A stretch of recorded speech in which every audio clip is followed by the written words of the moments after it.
Mugyo patut ono. Kowe kabeh bali.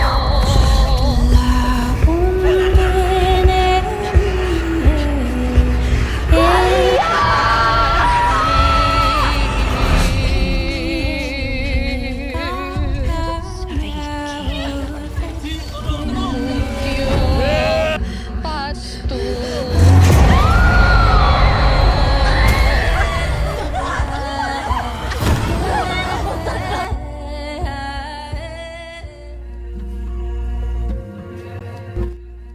স্থানটির নাম ওয়ালা আলুস। এই অঞ্চলকে ঘিরে পৃথিবীব্যাপী ভয়ের চরম তথ্য ছড়িয়ে পড়েছিল, যা ঘটেছিল ইন্দোনেশিয়াতে। 2016 সালে স্কুল থেকে স্কাউট ক্যাম্পেইনের জন্য একদল শিক্ষার্থী সেখানের এক গ্রামের পরিত্যক্ত জায়গায় যায়। শিক্ষার্থীর ঝাঁকটা এখানে 3 দিন থাকবে। তাদের সবাইকে ওয়াইল্ড ক্যাম্পেইন থেকে সার্ভাইভাল এক্সপিরিয়েন্সের একটি প্র্যাকটিক্যাল নম্বর জোগাড় করতে হবে। এই প্র্যাকটিক্যাল নম্বরটা খুবই গুরুত্বপূর্ণ ভূমিকা রাখবে তাদের মেইন রেজাল্টের উপর। তবে ঝামেলা হলো এই জায়গাটা নিষিদ্ধ অঞ্চল। এখানে ক্যাম্প করা তো দূরের কথা, এখানে প্রবেশই নিষিদ্ধ ছিল। কিন্তু তারা ক্যাম্প করে। গা ছমছমে পরিবেশের মধ্যে স্কাউট দলটি ভালোই পারফর্ম করতে সক্ষম হয়, কিন্তু তাদের মস্তিষ্ক অদৃশ্য কোনো শক্তির নিয়ন্ত্রণে ছিল। সকল শিক্ষার্থীরা ভয়ঙ্কর কিছুর কবলে দিশেহারা। পুরো ক্যাম্পে আতঙ্ক, ভয়ের কালো ছাপ যেন পড়ে গেছে। কথা বলছিলাম বাস্তবে ঘটে যাওয়া ভয়ঙ্কর এই ঘটনা থেকে নির্মিত ইন্দোনেশিয়ান সিনেমা মাসাল। গল্পের শুরুতেই দেওয়া হয় এই ফিল্মটা বাস্তব ঘটনার উপর নির্মিত এবং সে ভয়ানক ঘটনার সাক্ষীর চরিত্রগুলোকে যাতে আত্মারা আবার বিরক্ত না করে, তাই ফিল্মের গল্পে সবার নাম পরিবর্তন করে দেওয়া হয়েছে। যাই হোক, গল্প শুরু হয় 2023 সালে। মিক নামক এক সাবেক স্কুল ছাত্রের কাছে তাদের স্কুল ক্যাম্পেইনের সময়ের এক ঘটনার বর্ণনা শুনতে আসে একজন সাংবাদিক, যেটা তাদের সাথে ঘটেছিল 7 বছর পূর্বে, অর্থাৎ 2016 সালে। কিন্তু মিক শুরুতে তাকে এটা বলতে চায় না এই ঘটনাটা। তবে সেই সাংবাদিকের জোরাজোরিতে অবশেষে মুখ খোলে মিক এবং সেই সময়ের অ্যালবাম বের করে তার ঘটনা বলতে শুরু করে মিক। এই ফটো অ্যালবামে তার মেয়ে বন্ধুর ছবিও ছিল। গল্পের মধ্যে যার নাম ছিল রিনি বা রিন বলে ডাকা হয়।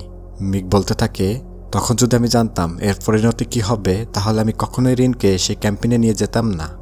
মিকের এই কথার সাথেই শুরু হয় মুভির মূল কাহিনী এবং গল্প চলে যায় সে 2016 সালে সেই ক্যাম্পেইনে যাওয়ার কয়েকদিন আগের সময়ে। স্কুল থেকে ক্যাম্পেইন অ্যাক্টিভিটিসের জন্য পুরো স্কুলের স্কাউট টিমটি মাঠে প্রস্তুতি নিচ্ছিল, যাদের মধ্যে রিনিও আছে। দেখা যায় দৌড় প্রতিযোগিতার জন্য নিজেকে প্রস্তুত করছিল রিন, কিন্তু জেনেটিক্যালি রিনের শরীর ছিল খুবই দুর্বল, হাঁফানি, যার জন্য তাকে প্রতিনিয়ত এক গাদা ওষুধ তো খেতেই হয়। একই সাথে বেশি খাটাখাটনির কোনো কিছুই সে করতে পারে না। আবার শারীরিকভাবে দুর্বল হবার কারণে প্রায় অন্য ছাত্রীদের কাছে সে বুলিংয়ের শিকারও হয়।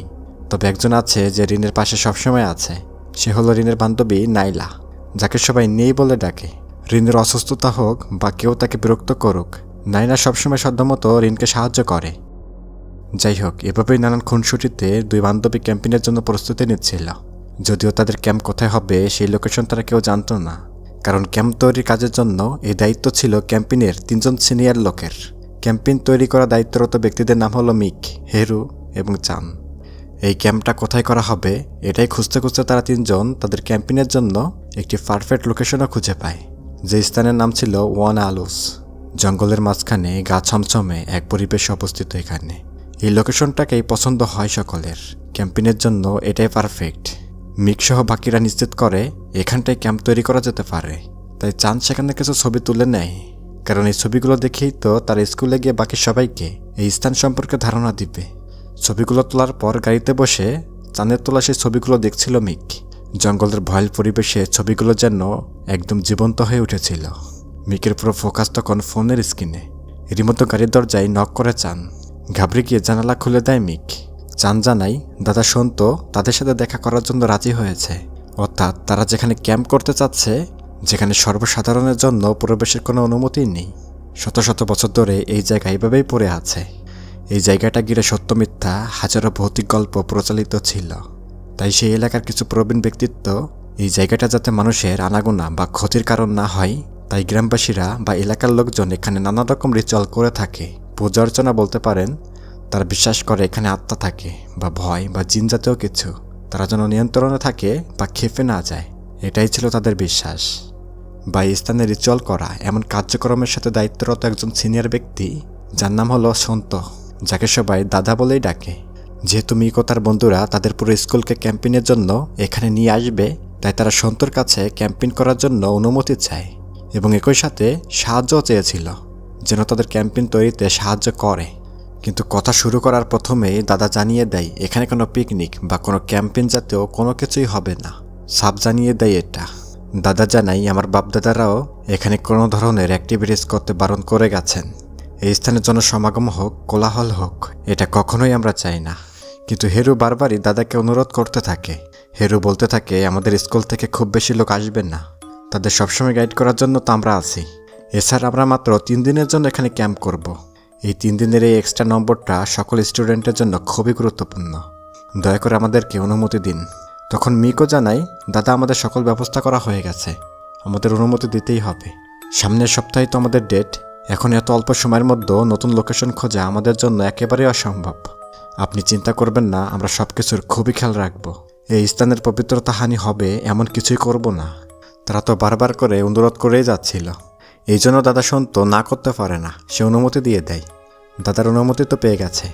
দাদার অনুমতি পেয়ে তারা সেই স্থানের আরও কিছু ছবি তুলে নেয় এবং ছবিগুলো নিয়ে তারা সকলে স্কুলে ফেরত আসে। পরের দিন স্কুলের প্রজেক্টারে সবাইকে লোকেশন সম্পর্কে জানাতে থাকে। কিন্তু জায়গাটা দেখে অনেকটা খটকা লাগে রিনের বান্ধবী নাইলার। সে তার মোবাইলে গুগল করে দেখে এই জায়গাটা নিয়ে অনেক ভৌতিক গল্প প্রচলিত আছে। সাথে সাথে বিষয়টা রিনকেও দেখায়। লাইলা জানাই এই লোকেশন থেকে এর আগে একজন ছাত্র হারিয়ে গিয়েছিল। তারা ওখানে স্কুল থেকে স্কাউট ক্যাম্পেইনে গিয়েছিল। এমনকি 2004 সালে এখানে অনেক মানুষের উপর একসাথে বশীকরণ জাদু করা হয়, যার পর থেকে স্থানীয়দের অনুরোধে বহিরাগতদের জন্য এই জায়গাটা বন্ধ। কিন্তু যেহেতু অনেক বছর পেরিয়ে গেছে, তাই মানুষ আস্তে আস্তে সব কিছু ভুলতে শুরু করেছে। এই কথাগুলো বলে নাইলা আরও একটা জিনিস দেখাতে যায় রিনিকে, কিন্তু রিনি তাকে থামিয়ে দেয়, বলে তুমি এগুলো সার্চ করা বন্ধ করো, এসব দেখলে এমনি তো পাগল হয়ে যাবে। তাছাড়া ইন্টারনেটে গুজবগুলোকে অতিরঞ্জিত করেই দেখানো হয়, তাই নাইলা তাকে আর কিছু দেখাতে পারে না। কিন্তু সে বুঝে গিয়েছিল এই জায়গাটা মোটেও নিরাপদ নয়। এভাবে প্রজেক্টরের লোকেশন দেখানো শেষে মেয়েদের টিম লিডিয়া সবাইকে জানিয়ে দেয় সেখানে গিয়ে তারা কি করবে এবং কি জিনিস তারা নিজেদের সাথে করে নিতে পারবে, তার সব কিছু আগামীকাল জানিয়ে দেওয়া হবে। ক্লাস শেষ করে সবাই তো অডিশন রুমে চলে যায়, কেননা ক্যাম্পেইনের লোকেশনে গিয়ে তাদের এক পৌরাণিক জাপানিজ চরিত্র রোরোপতির নামে একটা রোল প্লে করার কথা। তার মানে তাদেরকে ক্যাম্পে গিয়ে একটি উপন্যাস মঞ্চায়িত করতে হবে, এটাই তাদের প্র্যাকটিক্যাল ক্লাস। তাই নাটক রুমে সে রোল প্লে করার অডিশনই চলছিল। রোরোপত্রী চরিত্র অভিনয় করছিল কি নামের একটি মেয়ে। কিন্তু হঠাৎই রোরোপত্রী চরিত্র করতে থাকা মেয়েটার তার নাক থেকে রক্ত বেরোতে থাকে। সে তো অজ্ঞান হয়ে যায়। হঠাৎই নাক থেকে রক্ত অদ্ভুত কিছুর ইঙ্গিত হতে পারে, তবে হেরু এখানে অন্য কিছু ভাবে। এখানে হেরু কেকের বদলতে বিকল্প কাউকে ভাবতে থাকে, মানে রোরোপত্রী চরিত্র করাবে অন্য কোনো মেয়েকে দিয়ে। যেহেতু কেকি তো অসুস্থ হয়ে পড়ল, তখনই হেরু চোখ পড়ে রেনির দিকে এবং হেরু রেনিকেই রোরোপত্রী চরিত্রটি করার প্রস্তাব দেয়। অর্থাৎ 3 দিনব্যাপী ক্যাম্পে গিয়ে রোরোপত্রী চরিত্রে অভিনয় করবে রেনি। কি বাত! রিন তো দেখতে শুনতে বেশ সুন্দরী।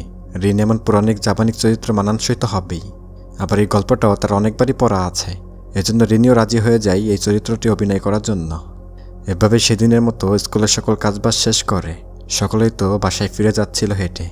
রিনিও যাচ্ছিল, সাথে ছিল নাইলা। তখনই তার পথ অনুসরণ করে মিক। রিনির সাথে হাসি ঠাট্টা করতে থাকে মিক। বোঝা যায় নাইলার পর মিকি রিনির সবচেয়ে কাছের বন্ধু। যাই হোক, হাসি তামাশা করতে করতে সেদিনের মতো বাসায় ফিরে যায় সকলে। সেদিনের ঘটনা আপাতত শেষ। পরের দিনের ঘটনা, দাদা সন্তোষের পরামর্শে পুরো দলকে ক্যাম্পেইন স্পটে আসার আগে তারা এই জায়গাটা একটা রিচুয়ালের ব্যবস্থা করবে। যেহেতু গ্রামবাসীদের মতে এই জায়গাটা মোটেও নিরাপদ নয়। অর্থাৎ সোজা বাংলায় আমরা যখন ঘরে জিন বা পরীর আসর ঠেকাতে তাবিজ বা মুরগির খাসির মতো অনেক কিছু ব্যবহার করি, তেমন আর কি। কিছু কাপড়ের থলিতে তাদের এমনই কিছু সামগ্রী দিয়ে সন্তোষ মাটিতে পুঁতে রাখে। হতে পারে মন্ত্রপত্র কোনো জিনিস এগুলো। এখানে সন্তোষ দাদা মিককে জানিয়ে দেয় তাদের আপাতত এখানে ক্যাম্প করার অনুমতি দেওয়া হয়েছে, কিন্তু ভুলেও কেউ যেন এই পুঁতে রাখা এরিয়ার বাইরে না যায়। করা হুঁশিয়ারি রয়েছে এই বিষয়ে। তাছাড়া কোনোভাবেই এখানে পুঁতে রাখা এই জিনিসগুলো কিন্তু বের করাই যাবে না, সতর্ক থাকতে হবে। তবে এই জায়গাটা যে কতটা ভয়ঙ্কর এটা মিক সে রাত্রেই টের পায়, যখন সে আশেপাশে বারবারই অন্য কারো অবয়ব লক্ষ্য করতে থাকে। আসলে মিক এখানে একটি মহিলা অবয়ব দেখছিল বারে বারে। তবে এই সময় তো এগুলো পাত্তা দেওয়া যাবে না। মিক এগুলো নিজের ভুল মনে করে। সে তো ক্যাম্পেইনের জন্য প্রস্তুতি হচ্ছিল, কিন্তু সন্তোষকে না জানিয়ে মিক কিন্তু কারো কথায় আরও একটি বাড়তি কাজ করে ফেলে এখানে। আজ আমি মেলবেট নাম করে একটি অ্যাপ সম্পর্কে কথা বলতে চাই, যেটি সবচেয়ে বিশ্বস্ত বুকমেকার। পিএসজি এবং সিরিয়া এই অ্যাপের স্পন্সর। অন্য অ্যাপের তুলনায় এখানে জেতার সম্ভাবনা অনেক বেশি। 21শে মার্চ আইপিএল শুরু হবে। এই অ্যাপে আইপিএল ম্যাচগুলো লাইভ দেখতে পারবেন ও পছন্দের দলকে সমর্থন করে নগদ ক্যাশ জিততে পারবেন। এছাড়াও অন্য সমস্ত লাইভ ম্যাচের ফলাফল এবং ম্যাচটি লাইভও দেখতে পারবেন। আপনি স্কোর ভবিষ্যৎবাণী করে বাজিও ধরতে পারবেন, যেমন কোন দল জিতবে, কোন দল কত রান করবে এবং কে সর্বোচ্চ স্কোর পাবে। এবং বিএমডব্লিউ গাড়ি, আইফোন, ল্যাপটপ আর অনেক কিছুর মতো নগদ পুরস্কার জেতার তো সুযোগ রয়েছে। এখানে ক্যাশ গেম আছে, ফেলেন যত উপরে যাবে তত বেশি টাকা পাবেন। আরও বিভিন্ন ধরনের গেম তো রয়েছে, আপনি যা খুশি তা বেছে নিতে পারেন। এবং রেজিস্ট্রেশন করার সময় আমার প্রচার কোড কটেজ ব্যবহার করে প্রথমবার জমাতে 12,000 টাকা পর্যন্ত পান ও ফ্রি স্পিন। আপনি নিজে পেটিএম, ব্যাংক, বিকাশ, নগদ, রকেট এবং অন্যান্য সহজ পদ্ধতির মাধ্যমে আপনার জেতার টাকা তুলতে পারবেন। আমি অনেকদিন ধরে এটি ব্যবহার করছি, আপনিও এটি ব্যবহার করতে পারেন। তাহলে আর দেরি কিসের, গুগলে যান আর মেলবেট লিখে সার্চ করুন আর প্রথম লিঙ্কে ক্লিক করে রেজিস্টার করুন। আর রেজিস্ট্রেশন করার সময় আমার প্রোমো কোড কটেজ ব্যবহার করুন এবং বোনাস পান। কারো কথায় আরও একটি বাড়তি কাজ করে ফেলে এখানে। মিক করেছিল এখানে পুঁতে রাখা সেই জিনিসগুলোর উপর সে হলদে রঙের কিছু চাল ছিটিয়ে রাখে। বেশ অদ্ভুত। এখন মিক এগুলো কেন করলো, কার কথা মতো চাল ছিটালো, এই হলুদ রঙের চালগুলোর কি কাজ সেটা আপাতত বোঝা যাচ্ছে না। এভাবে তাদের রিচুয়ালের কাজ শেষ হয়। পরের দিন সময় মতো তাদের স্কুল বাস এসে পৌঁছে যায় লোকেশনে। সেখানে স্থানীয় দুজনের সাথে কুশল বিনিময় করে ব্রিজ পেরিয়ে সবাই ক্যাম্পিনের দিকে যেতে থাকে। কিন্তু যেতে যেতে ব্রিজের উপরে নদীর দিকে চোখ যায় রিনির। রিনি যেন এখানে অশরীরী কিছু একটা অবয়ব লক্ষ্য করতে থাকে। রিনি তো ভালো করে ফোকাস দেওয়ার চেষ্টা করছিল ওখানে কি, কিন্তু এমন সময় পেছন থেকে রিনিকে সামনে যেতে বলা হয়। সেদিকে না তাকিয়ে রিনি এগোতে থাকে। কিন্তু রিনির সমস্যা যেন মাত্র শুরু হলো। জেনে তারা ক্যাম্পেইন স্পটে গিয়ে নিজেদের মতো করে প্রার্থনা করতে থাকে। তখনই আরও একবার দুঃস্বপ্নের মতো অশরীরী কোনো একটা মহিলা রিনির মস্তিষ্কে প্রবেশ করে ফেলে। চরম ভয় পেয়ে মাটিতে পড়ে যায় রিনি। নাইনা তাকে সাহায্যের জন্য এগিয়ে আসে, কিন্তু বাকিরা হাসি তামাশা করতে থাকে, কারণ এমনি তো রিনিকে তারা দুর্বল এবং ভীতুই ভাবে। তবে একমাত্র ব্যতিক্রম নাইলা। এখানে নাইনা রিনকে জিজ্ঞাসা করে ব্রিজের উপর দাঁড়িয়ে কী দেখেছিল তখন। বারে বারে জিজ্ঞেস করেছিল, কিন্তু রিন তাকে কিছুই বলে না। ঠিক এমন সময় তাকে ডাক দেয় কিকি নামক সেই মেয়েটা, যে কিনা স্কুলে রোরোপুত্রীর অডিশন দিচ্ছিল। কিকি জেনে যায় রিনকে এই রোলের জন্য নেওয়া হয়েছে, তাকে রোরোপুত্রীর চরিত্র থেকে বাদ দেওয়া হয়েছে। কিকি তো প্রচণ্ড রেগে যায়, হিংসে করে সে চরিত্রের কস্টিউম রিনিকে দেয়। ওই কাপড়টা দিয়েছিল যে কাপড়টা পরে রিনি এখানে অভিনয় করবে।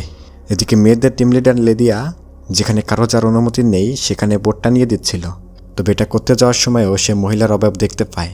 লিডিয়া এখানে সে মহিলার অভাবটা দেখতে পায় এই জঙ্গলের ভেতর ঐতিহ্যবাহী পোশাক পরা এক নারী।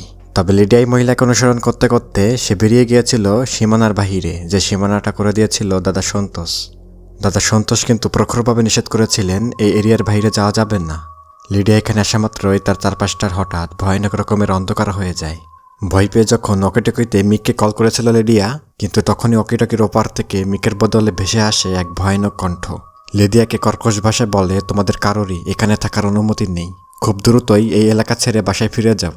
লিডিয়া তো ভিন্ন জগতের মধ্যে, কেমন যেন স্বপ্নের মতো। তার মাথায় হাত দিয়ে লিডিয়া তো ভয়ে চরম আতঙ্কে বসে পড়ে। সে কি দেখলো, কি ঘটলো তার সাথে, আবার এখানে থাকা ক্যাম্পটাও যেন অদৃশ্য হয়ে গেছে। সবকিছু একটা স্বপ্নের মতো ঘটল। অন্যদিকে ক্যাম্পের কাজ করছে রিনি। ঠিক এমন সময় সে তার তাঁবুতে এক মহিলার অবয়ব দেখতে পায়। কৌতূহলী হয়ে তাঁবু সরাতে যাচ্ছিল, তখনই তার বান্ধবী তাকে লাঞ্চের জন্য ডাকে। কিন্তু রিন তবুও তাঁবুটা সরায়। তবে তখন আর ভিতরে কাউকে সে দেখতে পায় না। ওদিকে লিদিয়ার কাছে পৌঁছে যায় মিক। লিদিয়া বলে, এখানে তাঁবু দেখেছি, কিন্তু তা যেন হঠাৎই অদৃশ্য হয়ে গেছে। মনে হচ্ছে জায়গাটা সত্যই রহস্যময়। মিক লিদিয়াকে ক্যাম্পে পাঠিয়ে দিয়ে সে নিজেই এই জায়গাটা ঘুরে ঘুরে দেখতে থাকে। তার সাথে থাকা সে চালগুলো ছড়িয়ে দেয় হলুদ রঙের চাল। কিন্তু এরই মধ্যে মিকের ওপরও একটি সাপের আক্রমণ দেখা যায়, বেশ বড়সড় একটি কালো রঙের সাপ। তবে মিক কিন্তু ছুরি দিয়ে এটাকে আঘাত করে, কিন্তু দেখা যায় আঘাতের পর এটা যেন একাই অদৃশ্য হয়ে যায়। এভাবে ধীরে ধীরে চারপাশে গুমট এক পরিবেশের সৃষ্টি হয়। কিন্তু এখনও ক্যাম্পের ভয়াবহতা সেভাবে পৌঁছায়নি। মানে এখনও অনেক স্টুডেন্ট জানতে পারেনি এখানে ভয়ানক কিছু ঘটে চলেছে। সবাই যাতে ভয় না পেয়ে যায়, তাই যারা ভুক্তভোগী, যারা অলৌকিক ঘটনার শিকার হয়ে গেছে ইতিমধ্যে, তারা এই ঘটনাগুলোকে নিজেদের মধ্যেই গোপন রেখে দেয়। তবে রহস্যময় স্থানের সবচেয়ে ভয়াবহতার সবচেয়ে বড় প্রভাবটা পড়েছিল রিনের উপর। এদিকে ক্যাম্পেইনের কাজবাজ শেষে বাথরুমে যায় রিন। তবে বাথরুম শেষ করে যখন সে বের হবে, সে বাথরুমের পাশের রুমে একটি কান্নার আওয়াজ শুনতে পায়। মানে পাশে যে বাথরুমটা আছে তার ভেতর। রিন তো খুবই সরল টাইপের মেয়ে। সে ভেবে বসে কেউ হয়তো ভয়ের কারণে এখান থেকে বের হতে পারছে না। তাই রিন সে দরজার বাইরে গিয়ে তাকে বেরিয়ে আসতে বলে। তবে দরজা খোলা মাত্রই রিন দেখতে পায় সেখানে তো কেউ নেই। কিন্তু যখন সে আবার ফিরে যেতে থাকে, তখন বাথরুমের আয়নাতে দেখা যায় এক মহিলা দাঁড়িয়ে আছে তার পেছনে। তবে রিন যখন পেছনে ঘুরে তাকায় তখন তো কেউ ছিল না ওখানে, কিন্তু দরজার বাইরে একটা লাল রঙের আংটি পরে আছে এটা দেখা যায়। লাল পাথর বসানো একটি আংটি, স্বর্ণের মতো আংটিটি পরে আছে ওখানে। তবে রিন যেন কেমন বশীভূত হয়ে যায়, সে আংটিটা হাতে নিতে যায়। কিন্তু রিন যখন এই আংটিটা হাতে নিতে যাবে তখন একটু আগে মিককে ভয় দেখানো সে সাপটা রিনের হাতে ছবল দেয়। যদিও এতে তার শারীরিক কোনো ক্ষতি হয় না, কিন্তু ভয়ে হাত পা যেন ঠান্ডা হয়ে যাওয়ার মতো অবস্থা। রিন তো এখান থেকে চলে যাওয়ার জন্য পা বাড়ায়। তখন আরও একবার একা একা এসে বাথরুমের দরজা বন্ধ হয়ে যায়।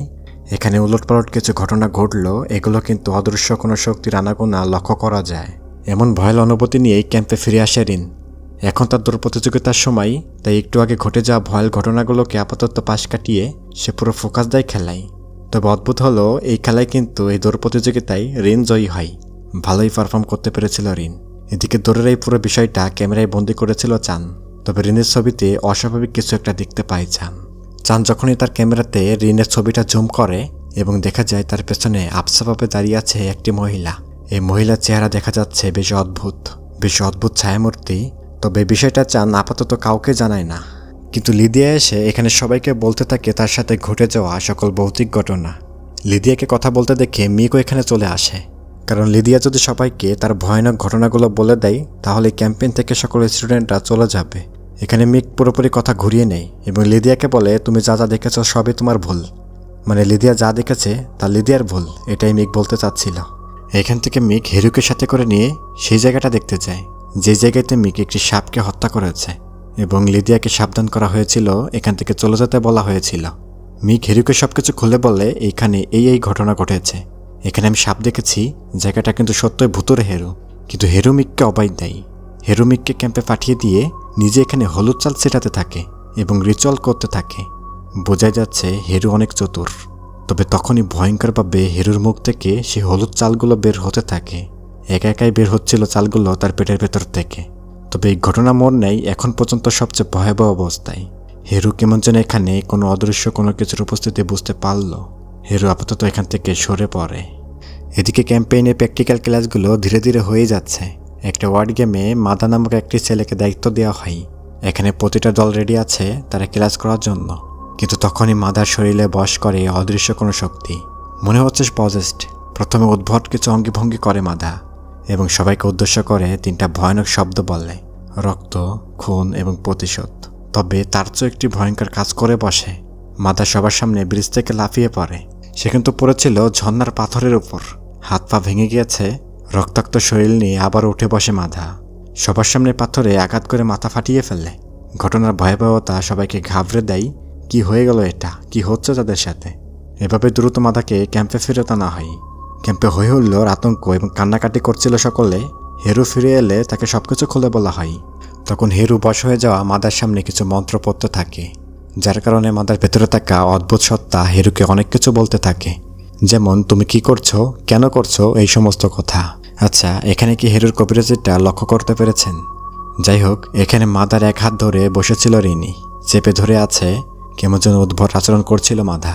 সকল স্টুডেন্টরা কিন্তু আতঙ্কিত অবস্থা একেবারে। হেরু যখন মন্ত্র পড়ছিল তখন রিনি আরও একবার সে মহিলার অবয়ব দেখতে পায়। রিনি ভয় পেয়ে মাদার হাত ছেড়ে দিয়ে সেখান থেকে উঠে যায় এবং নিজের তাঁবু থেকে শুয়ে পড়ে লুকিয়ে। আসলে রিনি কিন্তু খুবই ভয় পাচ্ছে এখানে ওই মহিলাকে দেখে। কিন্তু দেখা যায় তাঁবুর মধ্যে আগে থেকে অপেক্ষা করছিল সে মহিলা। রিনি যখনই কম্বলটা মুড়ে নিয়ে ঘুমাতে যাবে তখনই সেখানে থাকা সে মহিলা অবয়বটা তাকে জড়িয়ে ধরে পেছন থেকে। খুবই জোরে চিৎকার করে উঠেছিল রিনি, কিন্তু ততক্ষণে তার হাতে পুরোপুরি বশ হয়ে যায় রিন। মানে এই মহিলাটা রিনকে একেবারে বশ করে ফেলেছিল। তাছাড়া এটা কিন্তু স্বাভাবিক কোনো মানুষ নয়। এখানে রিনি পজেসড। ঝামেলা একটার পর একটা যেন লেগে আছে। এখানে দায়িত্বরত ক্যাম্পের লিডার এবং স্টুডেন্টরা কিন্তু সবাই কিন্তু কোলাহল, একেবারে আতঙ্কিত অবস্থা। এখানে রিনের ভেতরে থাকা অশুভ শক্তিটার তাণ্ডব যেন বাড়তেই থাকে। রিনের উপর অনেক কিছু করেও, অনেক বুঝিয়েও তার উপর নিয়ন্ত্রণ করা কিন্তু একদমই সম্ভব হচ্ছে না। মানে রিনি কারো কথাই শুনছে না। এমনকি তার বেস্ট ফ্রেন্ড নাইলাও এটা বুঝতে পারে রিনির ভেতরে কিছু একটা আছে। রিনির পরে কি পজেসড হয়? মাথা তো আগে থেকে পজেসড। এভাবে এক দুজনের প্রভাবে ধীরে ধীরে অনেকের মধ্যে এই বশীকরণটা এই ভাইরাসের মতো ছড়িয়ে পড়ে। সবাই যেন বশ হয়ে যাচ্ছিল। ক্যাম্পে থাকা সিংহভাগ মানুষ কিন্তু পজেসড। মনে হচ্ছে প্রত্যেকটা স্টুডেন্টের ওপর অদৃশ্য কোনো শক্তির নিয়ন্ত্রণ চলছে। সবাই উন্মাদ, পাগল পাড়া অবস্থা, একেবারে ছটপট করছিল। অবস্থা এত বাজে হয়ে যাওয়ায় দাদা সন্তোষকে এখানে আসতে বলা হয়। তবে সন্তোষ কিন্তু এসেছিল এখানে। সে যতটুকু জানে তাদেরই চল আরম্ভ করে। প্রাথমিক কিছু চিকিৎসা দেওয়ার পরে সন্তোষ দ্রুত সবাইকে এখান থেকে চলে যেতে বলে। সন্তোষ বলেছিল, আমার দেয়া সীমানার বাহিরে কেন গেলে তোমরা, আর এখান থেকে এখনই চলে যাও দ্রুত তোমরা। সবাই এতে রাজি হয়, কিন্তু বেঁকে বসে হেরু। সে আবারও পরিস্থিতি সামাল দিতে পারবে এই বলে সবাইকে এখানে থাকতে কনভিন্স করে ফেলে। মানে হেরু এখান থেকে যাবে না। হেরুর উদ্দেশ্য কি এখান থেকে কিন্তু কিছুটা সন্দেহজনক লাগা শুরু হয়, যা বোঝা যায় আর একটু পরেই। দেখা যায় সবার অগোচরে হেরু চলে যায় ট্রিটমেন্ট ক্যাম্পে, যেখানে মাদাকে শুয়ে রাখা হয়েছে। বয়স হয়ে যায় মাদার শরীরে। সে হলুদ চাল ছিটিয়ে তার মধ্য থেকে একটি আত্মাকে বের করে আনে। মানে মাদার সাথে যে শক্তিটা রয়েছে তার সাথে যোগাযোগ করার চেষ্টা করছিল হেরু।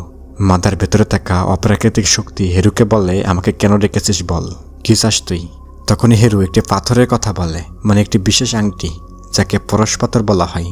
হেরু পরশ পাথরের জন্যই এখানে এসেছে এবং সকল ছাত্রদের এখানে এনেছে। সে তার রিচুয়াল করে সে পাথরটা সংগ্রহ করবে বলে। হেরু এখানে জানতে চাই সে পাথরটা কোথায় আছে, আমি ওটা জানতে চাই। অর্থাৎ শুরু থেকে এখানে আসার প্ল্যান হেরুরই ছিল। সে কোনো একভাবে জানতে পেরেছিল সে মূল্যবান পাথরটা এখানেই আছে। সেটা পাওয়ার জন্যই তো এত কিছু করেছে হেরু। ভাইরাসের মতো সকলের মধ্যে জন্য অদৃশ্য শক্তির প্রভাব ছড়িয়ে পড়ে।